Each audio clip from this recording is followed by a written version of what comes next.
How does one person manage to build the future of electric cars and reusable rocket and brain-computer interfaces, all at the same time? It feels like it shouldn't be possible. It seems to violate some natural speed limit for human progress. We're all told that specializing is the key, that you have to pour 10,000 hours into mastering just one thing. And yet, Elon Musk seems to operate on a completely different level, getting a handle on entire industries that have almost nothing to do with each other, and doing it at an incredible speed. For years, the easy answer was just his relentless, inhuman work ethic. But that's not the whole story. That explains the what, but not the how. Working 100 hours a week is one thing. But how do you make those hours count across fields as different as aerospace, AI, neurotechnology, and car manufacturing? That takes something more than just sheer effort. So, we spent over 100 hours analyzing his interviews, biographies, and problem-solving techniques to see if we could map it out. And we started to see a framework emerge. A way of thinking that he uses to learn faster, solve problems that seem impossible, and, well, build the future. This isn't just another list of productivity hacks. It's a system for thinking. Our goal here is to decode it for you. By the end of this, you won't just have a better sense of how he does it, you'll have a map to start rewiring your own way of learning and solving problems. The thesis. The secret to how Elon Musk thinks isn't a single magic bullet. We see it as a 5-part cognitive engine, a loop. Each part feeds the next, creating this powerful cycle of rapid learning and relentless innovation. Now, these aren't rules he has written down somewhere. This is our interpretation, a framework based on observing his patterns of thought. Understanding this is like getting the architectural plans for a cathedral of the mind. Let's break down the first pattern. Pattern 1. Deconstruct reality with first principles. The foundation of this whole framework, the one thing Musk himself credits for his biggest breakthroughs, is thinking from first principles. Most of us, most of the time, think by analogy. We do things because that's how other people are doing them, or how they've always been done. It's a mental shortcut. It works for day-to-day life, but it puts a ceiling on innovation. It keeps you coloring inside lines that someone else drew. First principles thinking is about erasing those lines. It's the practice of boiling a problem down to its most fundamental, undeniable truths and then reasoning up from there. The most famous example, of course, is SpaceX. When Musk first thought about going to Mars, he looked into buying rockets. The price was staggering, tens of millions of dollars for a single launch. An analogical thinker just accepts this as the cost of doing business. But a first principles thinker asks a different question. What is a rocket actually made of? He did the math and realized that the raw materials for a rocket, aerospace-grade aluminum alloys, titanium, copper, carbon fiber, made up only a tiny fraction, maybe around 2%, of the final price. The rest of the cost was just decades of accumulated processes and markups from suppliers. He realized that if he could build the rocket himself from those raw materials, he could radically slash the cost. That one insight, born from first principles, became a cornerstone of SpaceX's entire philosophy. He applied the same logic to Tesla's batteries.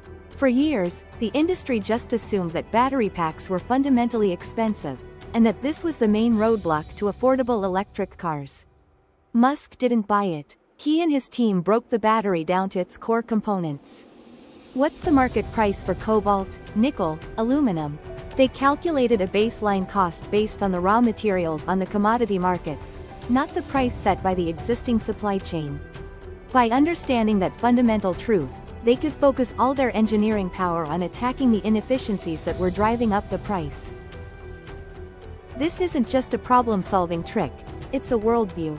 It's a refusal to accept the way things are as the only way.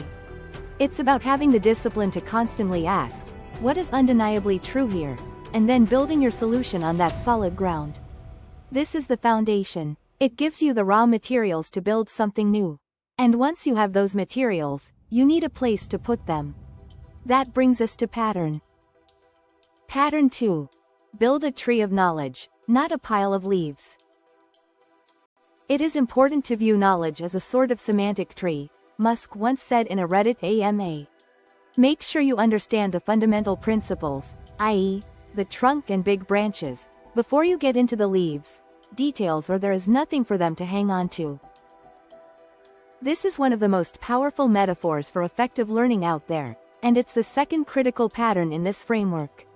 Most of us are taught to learn by memorizing individual facts, the leaves. We cram for a test, stuffing our heads with dates, names, and formulas. But without a structure to connect them, those facts are just a pile of leaves on the ground. They lack context, and they're easily forgotten. Musk's approach is the opposite. He starts by building the trunk, the core, fundamental principles of a subject. In physics, this might be Newton's laws or thermodynamics. In economics, supply and demand. These are the big ideas that everything else depends on.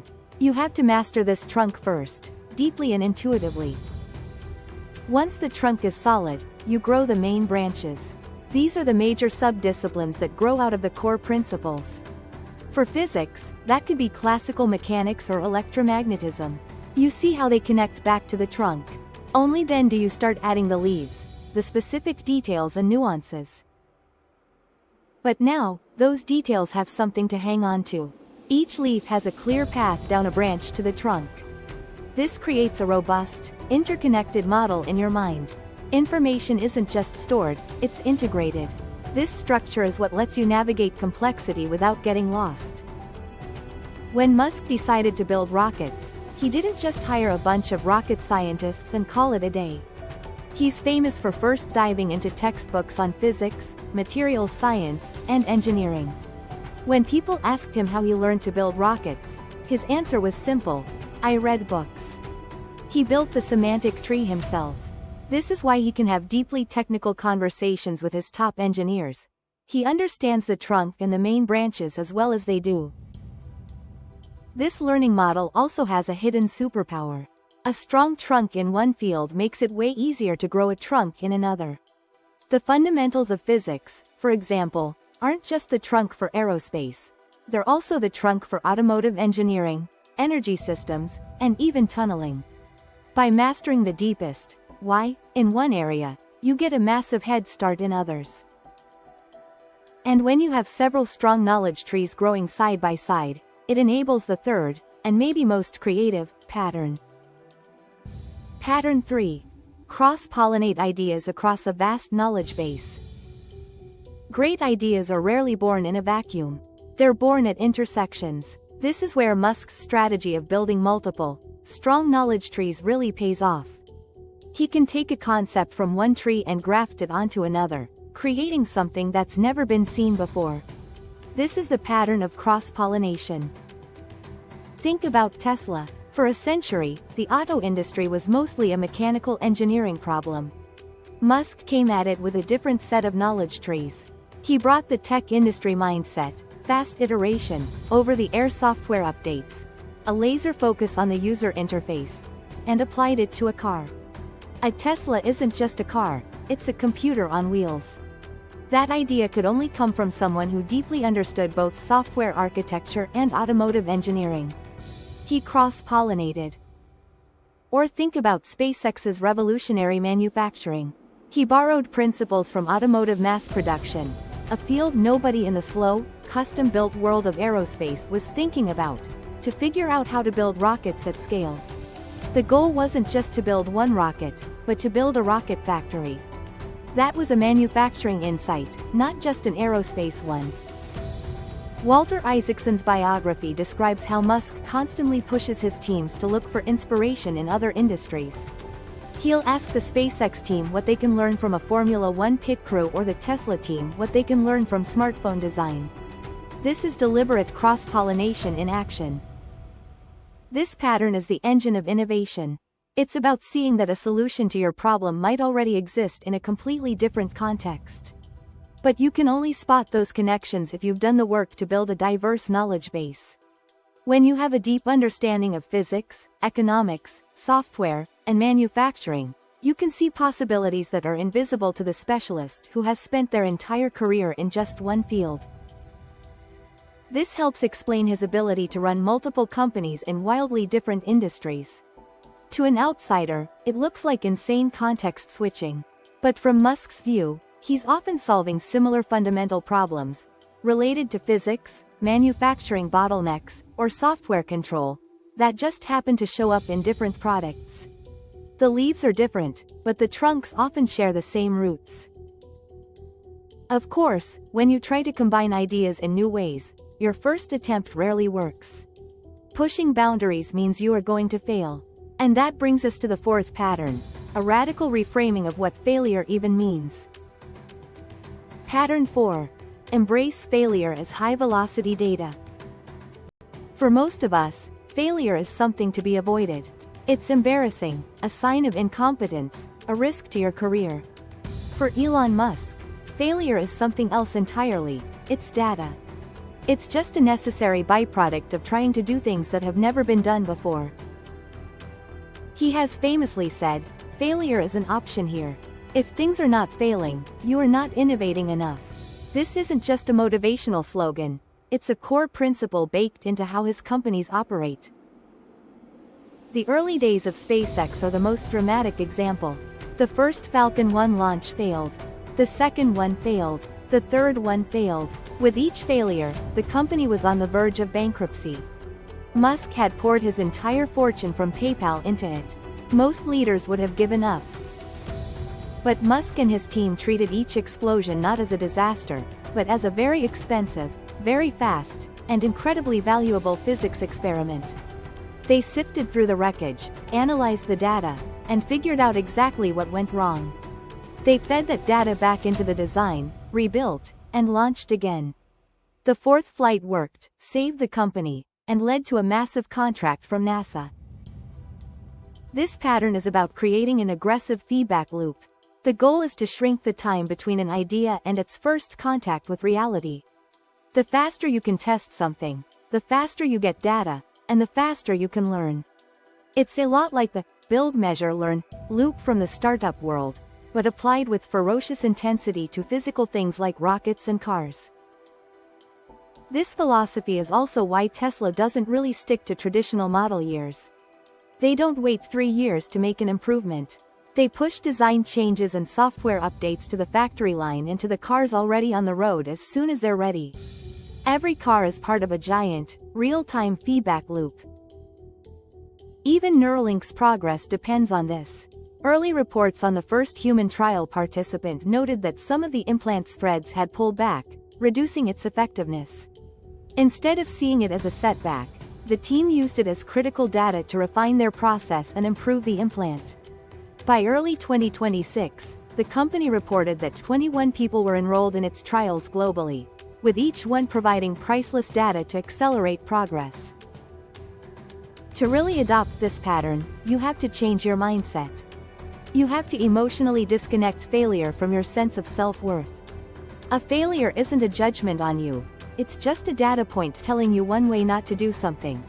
The faster you collect those data points, the faster you find the way that works. It takes guts, but it's the only way to make progress on really hard problems. But even with this mindset, you can spin your wheels if you're focused on the wrong things. That's where the final pattern comes in. It's the focusing mechanism for the whole engine. Pattern 5. Attack the bottleneck with maniacal focus. Any complex system, a factory, a piece of software, even your own productivity, is limited by its single biggest constraint. This is the bottleneck. The fifth and final pattern in Musk's approach is a relentless, almost obsessive focus on finding and breaking that bottleneck. This is all about leverage. Improving a part of the system that isn't the bottleneck is a waste of time. You can have the fastest engine in the world, but if your tires are flat, you're going nowhere. Musk is a master at ignoring the 100 things that could be improved to zero in on the one thing that must be improved to unlock more progress. The most legendary example is the production hell for the Tesla Model 3. Tesla had a brilliant car and tons of demand, but they just couldn't build them fast enough. The factory was the bottleneck. Musk didn't delegate this from a cushy office, he moved into the factory. He slept on the floor. He personally walked the assembly line day and night, analyzing every single station, every robot, and every process to find the constraint. He discovered that some of the fancy automation was actually slowing things down. In his words, humans are underrated. He had complex robots that kept failing, ripped out and replaced them with human workstations. He focused all the company's energy on that one bottleneck until it was broken. That maniacal focus is why Tesla survived a period that would have killed almost any other car company. This thinking also seems to drive his famous daily schedule. He's known for reports that he manages his day in hyper-specific, 5-minute blocks. This isn't just about being busy, it's about allocating his most precious resource, his attention, to the most critical bottleneck of that moment. His schedule is like a living document of him hunting bottlenecks across all his companies. As Walter Isaacson described in his biography, Musk taught his teams a kind of algorithm that perfectly captures this idea. First, question every requirement. Second, delete any part of the process you can. He has a rule of thumb. If you don't end up adding back at least 10% of the things you delete, you're not deleting enough. Third, simplify and optimize what's left. The key is the order. You have to delete and simplify before you optimize. Optimizing something that shouldn't exist in the first place is the ultimate waste of energy. This pattern is the ultimate productivity system. It's about applying your energy with surgical precision. You focus all your force on the single point of greatest constraint until it breaks. Then you find the next bottleneck and do it all over again. That's how you make rapid, compounding progress. Synthesis, the cognitive blueprint. So, we have the 5 patterns. But they don't work in isolation. They form a powerful, self-reinforcing loop. This is the complete framework as we see it. It starts with first principles thinking. You deconstruct a complex problem into its fundamental truths. This gives you the raw materials for innovation. You use those truths to build a semantic tree of knowledge. You create a strong trunk of core principles, giving you a solid framework to hang detailed knowledge on. Once you have multiple strong trees, you cross-pollinate ideas, connecting concepts from different fields to create something radically new. You take these new ideas and test them in the real world as fast as you can, where you embrace failure as high-velocity data. You don't fear failure, you hunt for the information it provides. And through this whole process, you use a maniacal focus to attack the bottleneck, making sure your energy is always aimed at the one thing that's truly holding you back. The output of that loop, the data from your failures, the insights from your bottleneck hunt, then feeds right back into the beginning. You refine your understanding of the first principles. You strengthen your knowledge tree. You find new connections. The loop starts again, but you're faster and smarter this time. Deconstruct, build, connect, test, focus. That is the engine. That is the framework that seems to allow one person to learn faster, innovate harder, and build the future. Conclusion. What we've mapped out here is more than just a collection of habits. It's a different way of engaging with reality. It's a framework for shifting from being a passive consumer of information to an active deconstructor and rebuilder of your world. And you don't need to be a rocket scientist to use it. You can apply this framework to anything: learning a new skill, starting a business, solving a problem at work, or even just mastering a hobby. Start with 1. Try building a semantic tree for a subject you've always wanted to learn. The next time you hit a tough problem, stop and ask, what are the first principles here? What do I know for a fact is true? Don't just reason by analogy, reason from the ground up. This mental model isn't easy. It takes discipline, resilience, and a deep curiosity. But its power is hard to deny. It's a pattern that, when applied with relentless consistency, can help you learn anything, solve anything, and build anything.